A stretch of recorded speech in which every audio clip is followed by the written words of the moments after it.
நண்பர்களே வணக்கம். இன்னைக்கு டே பார்த்தீங்கன்னா ஒரு 6 மணி நேரம் தூக்கத்தோட தான் ஸ்டார்ட் ஆச்சு. எந்திரிச்சோன்னா வழக்கம் போல் ஃப்ரெஷ்அப் ஆகிட்டு வந்துட்டு வழக்கம் போல் 2 பிரெட் ஆம்லேட்டை போட்டு ஜிம்முக்கு கிளம்பியாச்சு. எல்லாரும் முடிஞ்ச வரைக்கும் ஒரு லைக்கை போட்டு பாருங்க. ஏன்னா வியூஸ் கவுண்டோட லைக் கவுண்ட் ரொம்ப கம்மியாக போயிட்டு இருக்கு. முடிஞ்ச வரைக்கும் ஒரு லைக்கை போட்டு பார்த்தீங்கன்னா ஜிம்மில் ஷோல்டர் ஒர்க் அவுட் தலைமை ஃபோட்டாக்கிலண்டே தலைமை ஒர்க் அவுட்டை போடுறோம். வேற மாதிரி இந்த ஒர்க் அவுட் பார்க்குறப்ப எந்த அளவுக்கு ஈஸியாக இருக்கோ போடுறப்ப அந்த அளவுக்கு கஷ்டமாக இருக்குது. பிகினர் யாரும் ட்ரை பண்ணி பார்க்காதீங்க. அப்புறம் உங்கள் கை இழந்துட்டா நான் பொறுப்பு. அருமையாக ஷோல்டர் ஒர்க் அவுட்டை முடிச்சுட்டு அப்படியே வீட்டுக்கு கிளம்பியாச்சு. போனோன்னா சிக்கனில் தயிரை ஊற்றி மேரினேட் பண்ணி வச்சுட்டு அப்படியே அதை ஸ்டவ்வில் வச்சு லோ ஃப்ளேம் செட் பண்ணிட்டோம்.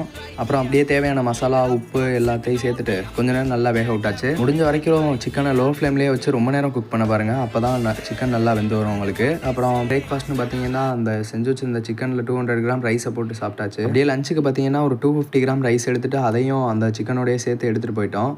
கிரியேட்டின் மறந்துடாமல் குடிச்சிட்டு போயிடணும்னு சொல்லி அதையும் காலையிலேயே குடிச்சிட்டு கிளம்பிட்டோம். இன்னைக்கு காலேஜ் போயிட்டு எதிர்பார்க்கவே இல்லை நம்ம நண்பர் பிரியாணி கொண்டு வருவாருன்னு. பார்த்தீங்கன்னா நம்ம டயட்லாம் கொஞ்சம் ஒரு சைடு ஒதுக்கிட்டு கலோரிஸ்குள்ளே வர மாதிரி பிரியாணியை கொஞ்சம் அடிச்சு சேர்த்திட்டோம். வேறு வழியில் இருக்க டின்னர் சேர்க்காம நம்மளுக்கு வந்திருக்க கலோரிஸ் கவுண்ட் இதுதான்.